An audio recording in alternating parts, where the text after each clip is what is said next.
하나님께서 오늘 우리에게 주시는 말씀은 창세기 39장 20절부터 23절까지의 말씀입니다.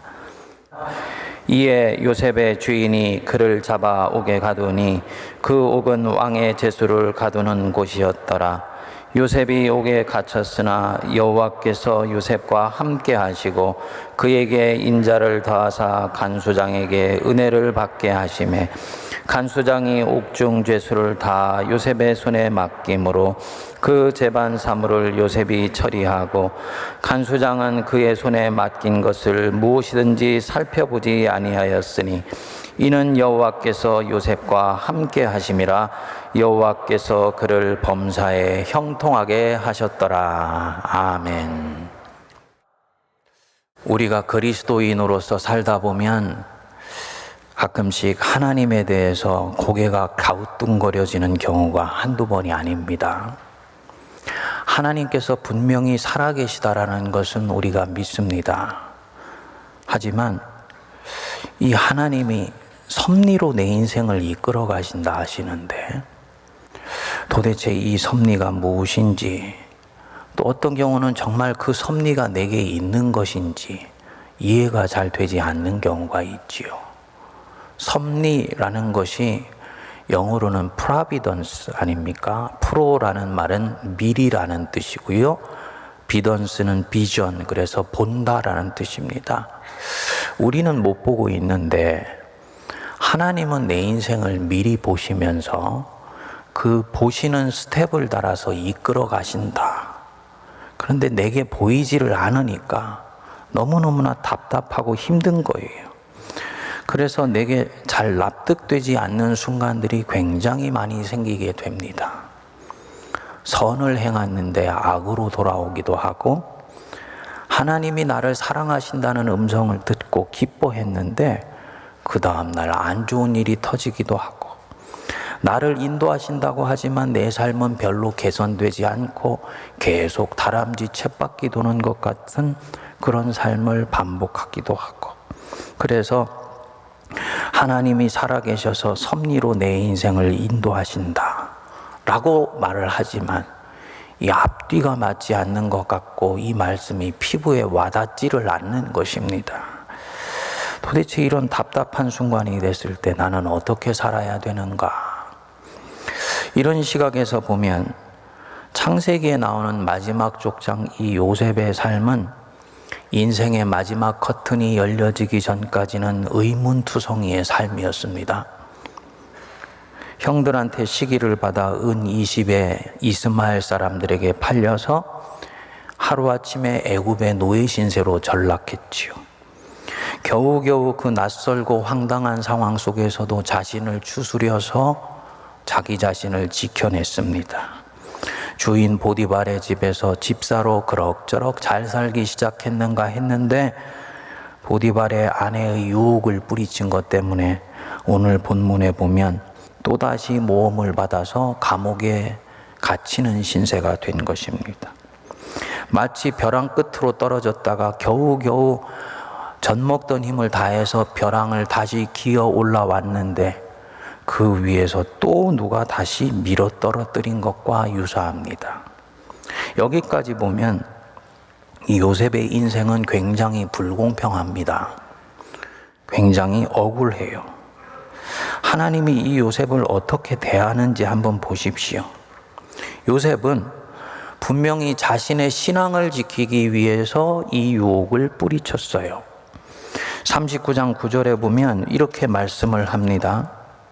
이 집에는 나보다 큰 이가 없으며 주인이 아무것도 내게 금하지 아니하였어도 금한 것은 당신뿐이니 당신은 그의 아내임이라.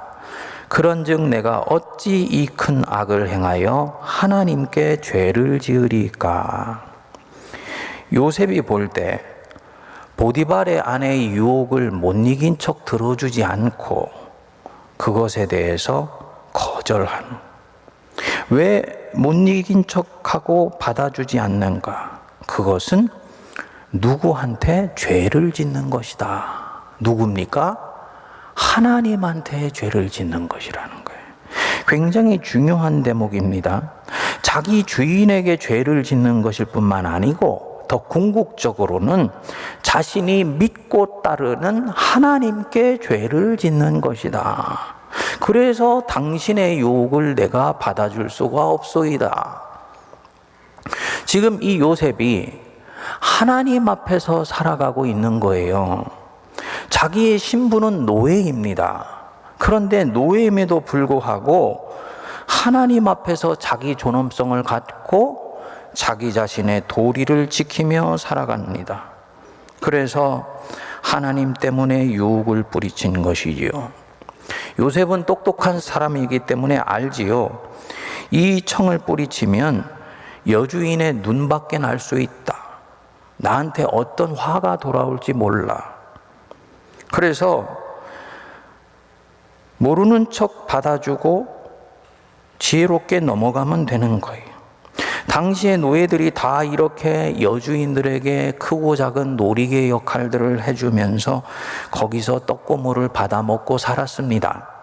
그런데 이 히브리 노예는 자기가 섬기는 하나님 때문에 그 세태를 따라가지를 않는 것입니다. 결국은 아니나 다를까 이 여자한테 되치기를 당했지요. 저 요셉이 나를 범하려고 하였다. 모함을 받아서 감옥에 가게 된 거예요. 그러면 보십시오. 자신이 하나님 때문에 지금 이 유혹을 뿌리치지 않았습니까? 하나님이 정말 살아계시다면 당신을 향해서 신의 일을 지킨 이 사람 돌보아 주셔야 되는 것입니다. 그런데 속상하게도 그게 아니에요. 감옥에 가는 이 요셉을 하나님이 물끄러미 바라만 보십니다. 지금 침묵하시고 계신 거예요. 침묵하시면 안 되는데 침묵하시고 계신 것입니다.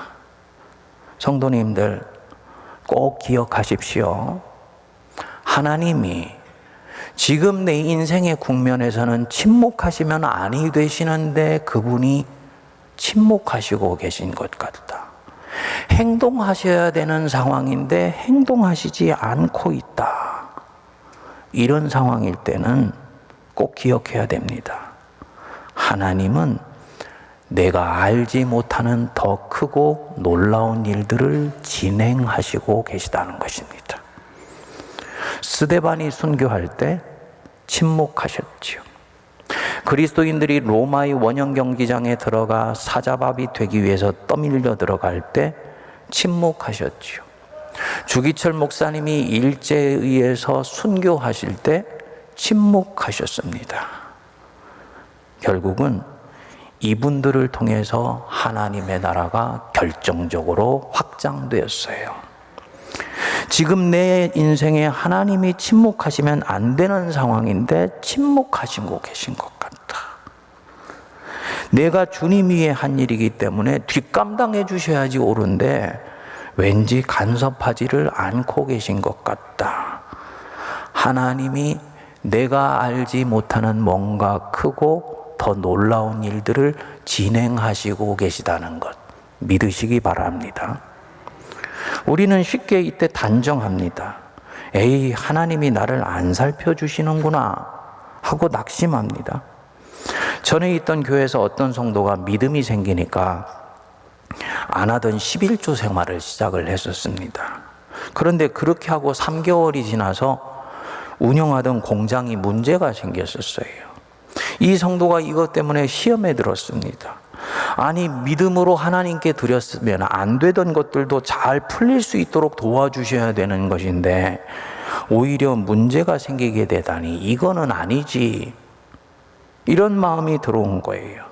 내 삶에서 뭔가를 믿음으로 반응했는데 생각대로 안 풀려나가고 있었던 것입니다. 이때 이 사람은 흔들리기 시작합니다. 표면적으로는 흔들리지 않아도 속으로는 심하게 요동하게 되는 거지요. 그렇게 하시면 안 돼요.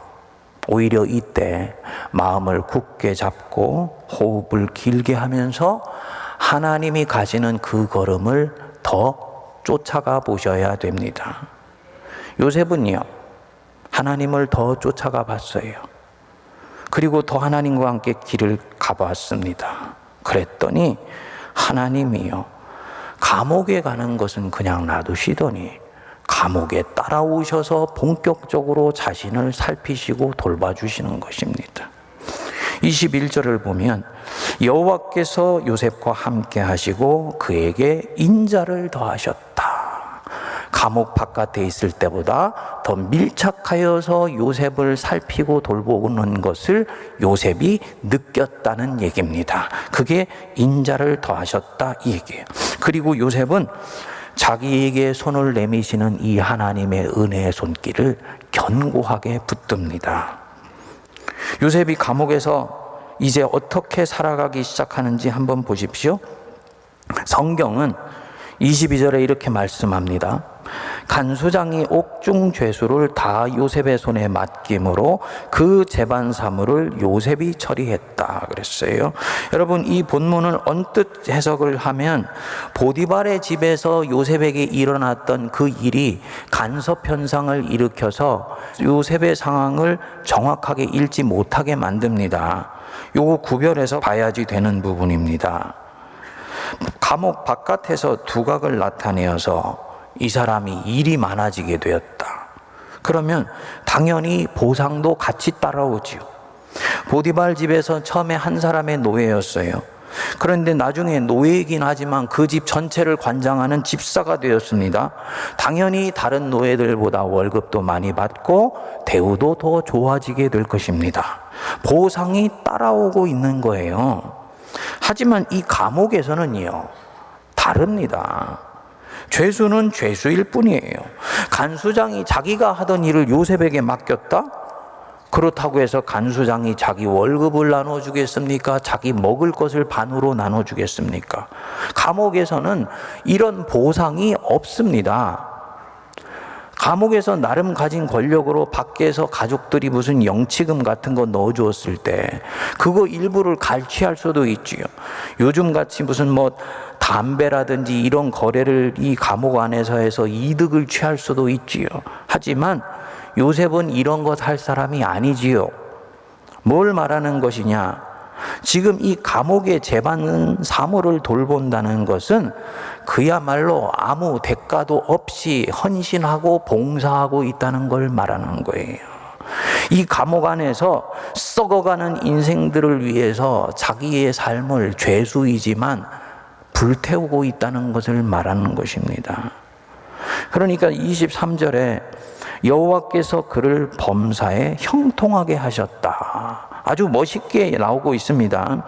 영어로는 보니까 이 형통이 success예요. 성공이에요. 그런데 이때 요셉이 하고 있는 성공은 우리가 생각하는 그런 성공과는 질이 다른 종류라는 것을 알 수 있는 거죠.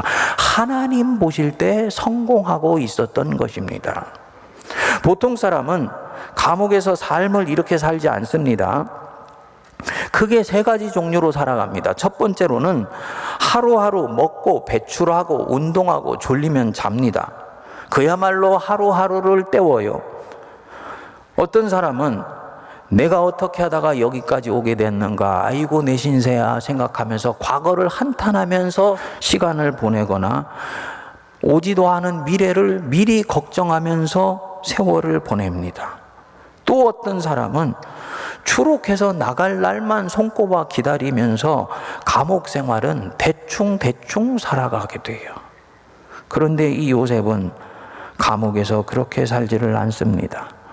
감옥의 재반 업무를 자신이 손수 팔을 걷어붙이고 돌봅니다. 돈도 안 되고 권력이 떨어지는 것도 아니고 그런데도 시간과 에너지를 쏟아가면서 이렇게 삽니다. 40장에 보면 이 요셉이 아침에 일어나서 죄수들의 낯빛을 살폈다 했습니다. 자기 얼굴 살피기도 힘든 그런 시간 한복판에서 무슨 목사가 성도들 목양하듯이 감옥에 있는 사람들 낯빛을 하나씩 살피면서 당신 잘 잤냐? 오늘 낯빛이 어두운 기색이 있는데 왜 그러냐? 살폈다는 거예요. 마치 평생 여기에서 이렇게 살아도 괜찮은 사람처럼 선하게 흔들리지 않고 지금 이 삶을 살아가고 있습니다. 여러분, 요셉이 감옥에서 삶을 대하는 방식이 마음에 그려지시는지요? 다른 사람이 볼 때 이곳은 감옥이에요. 그런데 요셉에게는 이곳은 감옥이 아니라 하나님이 그에게 주신 삶의 터전입니다. 삶의 터전. 물론 이곳에 분명히 억울하게 내어 던져졌습니다. 속에서 분노가 치솟아 올라서라도 우리 같으면 단 하루도 견디지를 못할 것 같아. 보디발의 아내에 대한 분노, 그 여인의 말을 믿은 그 멍청한 주인 보디발에 대한 배신감, 그게 다가 아니지요. 근원적으로 파고 들어가면 이 모든 고통을 잊게 만든 나를 애굽에 팔아버린 내 형들, 생각만 해도 이를 갈게 되지요. 이런 사람이 내 마음속에 자꾸 쌓이게 되면 사람은 둘 중에 하나의 삶을 택한다 그럽니다. 하나는 복수를 하기 위해서 그때부터 삶을 불태워요. 악에 이미 삼켜진 것입니다. 아니면 나를 이렇게 만든 사람들에게 내가 아무것도 돌려줄 수 있는 것이, 할 수 있는 것이 없으니까 철저히 무기력해지거나 둘 중 하나입니다.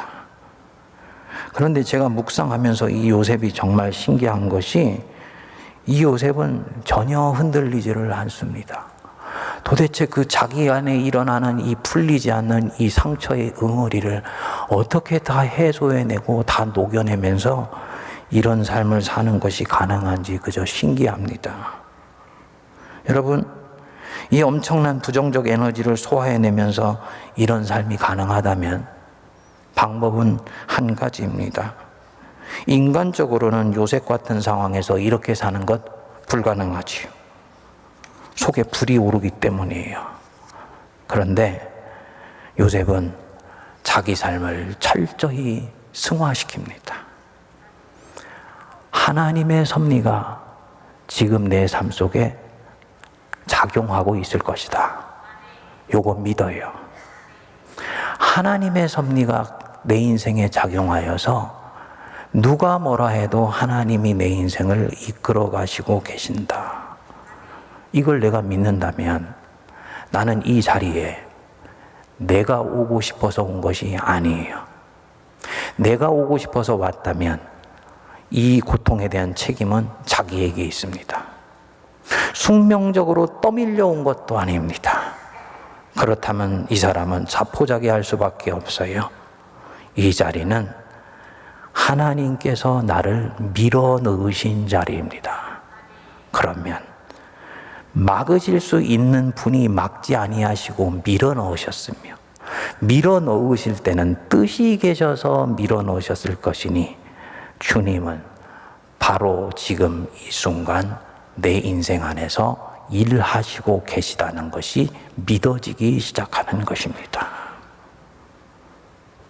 바로 생각이 여기에 이를 때 이 사람은 바로 지금 이 순간에 집중하면서 살 수 있기 시작합니다.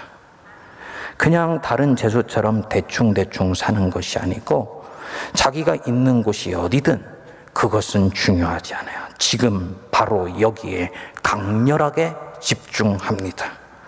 그곳이 고향이든 타향이든 자신이 자유인이든 노예든 심지어 억울한 누명을 쓰고 감옥에 갇혀서 평생을 살아야 할지라도 주님이 나로 하여금 이곳에서 살게 하시면 나는 그곳에 강렬하게 집중할 것이다 라는 마음으로 살기 시작하는 거예요. 그래서 이 요셉이 보면은 보디발의 집에 하루아침에 팔려갔을 때도 똑같은 방식으로 살아냈어요. 바로 그 자리 거기에 집중해서 강렬하게 살아냈습니다. 성경에는 나오지 않지만 요셉은 분명히 이렇게 생각했을 것입니다. 하나님은 내 고향 땅에만 계신 하나님이 아니다. 하나님은 바로 이곳 우상의 땅 한복판에서도 역사하시는 분이심을 나는 믿는다. 그렇다면 하나님의 은혜는 바로 지금 이 자리에도 충만한 것이야. 나는 그분의 현존하심을 믿으면서 그분과 동행하고 지금 여기에 집중하며 선하게 살아낼 거야. 나머지는 하나님이 하실 줄 믿습니다. 지금 요셉이 아버지한테 이런 삶의 방식을 배웠는지 어떤지는 모르지만 같은 패턴으로 이 감옥의 삶을 살아가고 있는 거예요. 그는요, 과거를 돌아보면서 살지 않습니다. 성도님들 중에 가끔 보면 과거를 많이 회상하는 분들이 계세요. 그는 아마도 자기가 과거를 성찰한다고 생각할 것입니다. 그때 죄송하지만 10명 중에 9명은 과거를 성찰하는 것이 아니고 과거를 후회합니다. 자꾸 과거를 돌아보게 되면 과거에 묶입니다. 이 요셉이 과거로 갔다고 생각해 보세요. 요셉의 과거에 누가 기다리고 있습니까? 자기 형들이 기다리고 있죠. 그 형들에 대한 원한 때문에 뼈가 녹지요.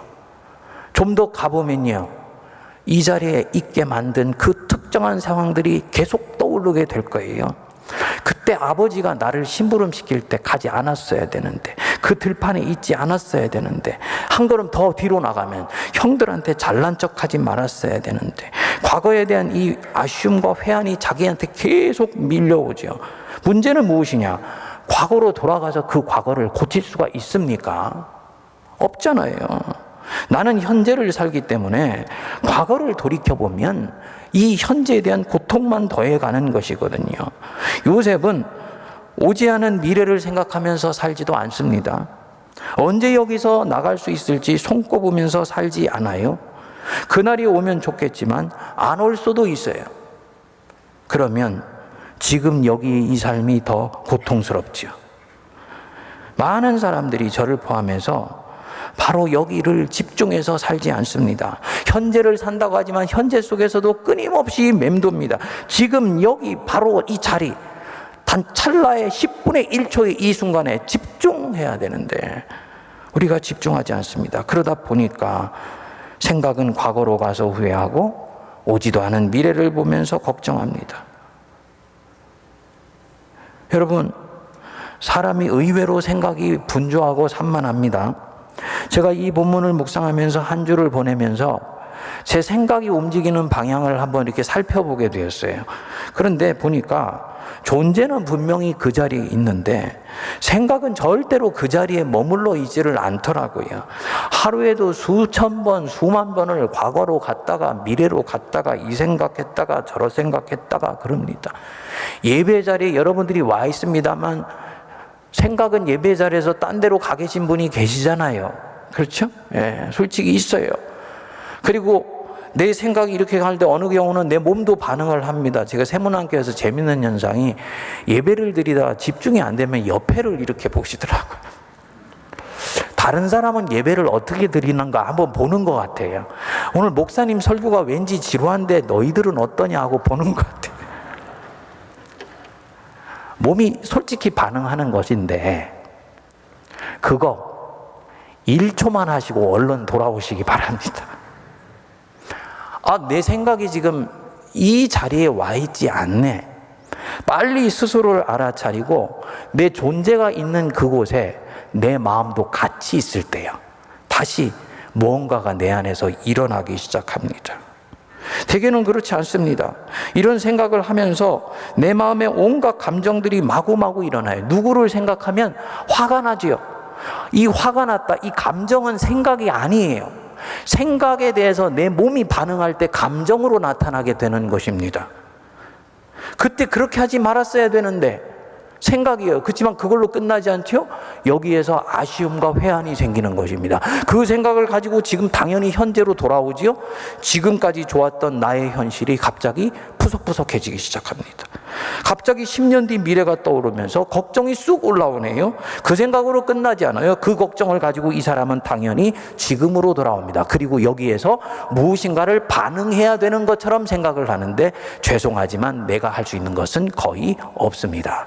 나는 지금 여기 현재를 살지를 못하는 것입니다. 결국 이런 생각들이 전부 나를 힘들게 하고 고통스럽게 합니다. 지금 내 존재는 여기에 있는데 생각은 온 구중천지를 헤매고 다니는 것입니다.